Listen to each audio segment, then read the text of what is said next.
Join us each week as we explore the Welcome people, to the Michigan places, Golfer and the Show. events that shape our great game.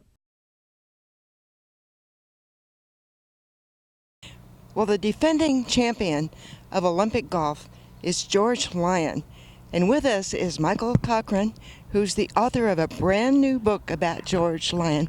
How are you doing this morning? I'm doing great. Beautiful day in Canada. It certainly is. So what got you interested in George Lyon?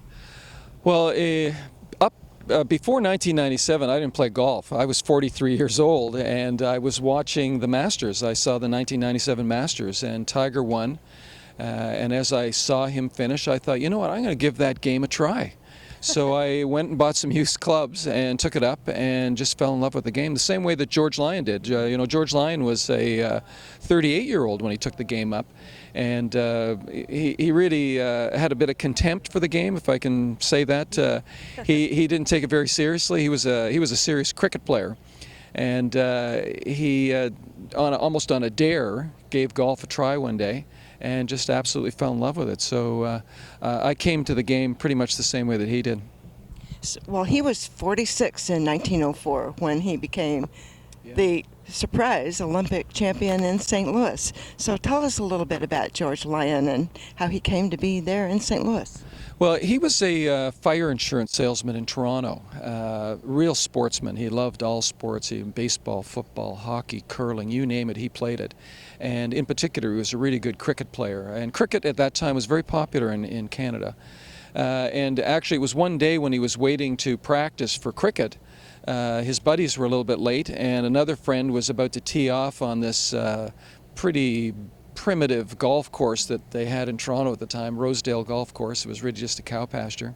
And I mean cow pasture, the guy who loaned them the land to play golf on reserved the right to graze his dairy cows. So there'd often be dairy cows out on the course when he was playing. Not sheep. Not sheep, no, dairy cows. But anyways, he took the dare, went out and played 9 holes of golf, absolutely fell in love with it. And the thing about the relationship between his time with cricket and golf is that he had a very unusual swing that was really derived from his cricket bat swing. The newspapers used to say that he had a swing like a coal heaver, which he didn't like very much. He actually wrote to newspapers and told them, hey, don't describe my swing that way. But this unusual swing, you couldn't argue with success because he could pound that ball. He was really the Bubba Watson of his day, and that's how he got into the game. Well, that's pretty interesting too. And so, as you're doing some research on George Lyon, what kind of sources did you have? I was using newspaper accounts. There's quite a bit of information in the archives in Ontario. I spent a week in the Chicago Public Library. Doing a lot of research there. They have a terrific golf section. It was lovely. And just primary sources of Canadian history, because one of the things that I deal with in the book is that he wasn't just an interesting golfer, he was an interesting man. He had quite a few unbelievable experiences, and I'll just mention one.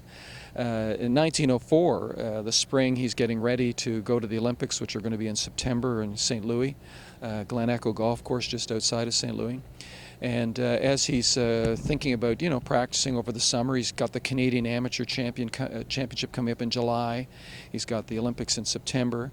He's focused, getting ready, and all of a sudden, downtown Toronto burns to the ground. We had what was known as the Great Fire of Toronto in 1904, so he would have had to put everything aside and work on his business over the summer.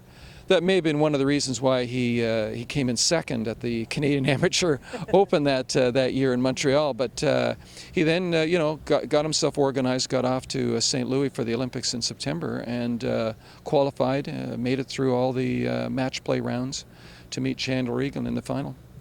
How was he chosen for the Canadian team? Well, at that time, Olympics were really confined just to amateurs. And no professionals. Matter of fact, people looked down their nose at professional athletes. That was not a good thing. So the Golf Illustrated magazine ran a invitation worldwide for amateur golfers. If you want to compete for the gold medal, come to St. Louis. So people would show up. They had a Monday qualifier, 36 holes. At the end of that, the top 32 golfers qualified for the Olympics, and they went on to then play match play each day, 36 holes of match play, I might add, each day, 18 in the morning, quick lunch, 18 in the afternoon. So it was quite a competition. Well, that's a really demanding schedule. Were the qualifiers also held at Glen Echo? Yeah, the whole thing was held at Glen Echo, and they had also at that time a couple of special features that Glen Echo was touting. One was that they had electric lights over a putting area so that people could putt at night, practice their putting. And the other, of course, was that they had a new clubhouse. They'd revised the course they brought Walter Travis in, who was the American amateur champion a number of times, and at that time actually was the British amateur champion as well. But they had a number of features of the course that were a draw, and I think the one that was kind of interesting, aside from this, the electrified putting areas, they also had a putting contest, and they had a long drive contest. So they set up a checkerboard, and they had people drive, and interestingly enough, Chandler Egan was one of the competitors in that long drive contest, but the guy who was not a competitor was George Lyon. He arrived late, missed the putting contest, missed the long drive contest, so I think when he finally stepped to the tee and pounded that ball out there, he shocked people because 3 times during the week of competition he drove the first green. We're in St. Louis at the Glen Echo Country Club with Rob Stewart, and we're here really to recall the only Olympic golf event that was ever played in the United States, and it was here. Rob, you can tell us more about this story. It's really a fascinating one. It is. Well, actually, last month would have been the 110-year anniversary of the Olympics being played here at Glen Echo. So we're pretty excited that it's coming back in 2016 at Rio. We've got a lot of things planned for 2016, but looking back to when this club was founded, it was founded with the idea of having a major golf tournament. They weren't thinking of the Olympics back in 1901, but the idea was to build this place to have a major international golf tournament. It sounds like being the Olympic champion changed his life a little bit. Yeah, well, he's one of the prominent figures in Canadian golf history. He was our Canadian amateur champion 8 times. He was the Canadian senior amateur champion 12 times. He held the Canadian and U.S. amateur championships at the same time 4 times. He was an honorary member of 29 golf courses in clubs in Canada. He was a golf course architect. He made a contribution on a number. He's a founding member of one of our great clubs, Lambton. So he's a pretty big figure in Canadian golf, and I think he's getting some of the recognition that's overdue. Well, so those of us who are interested in learning more, where can we find your book?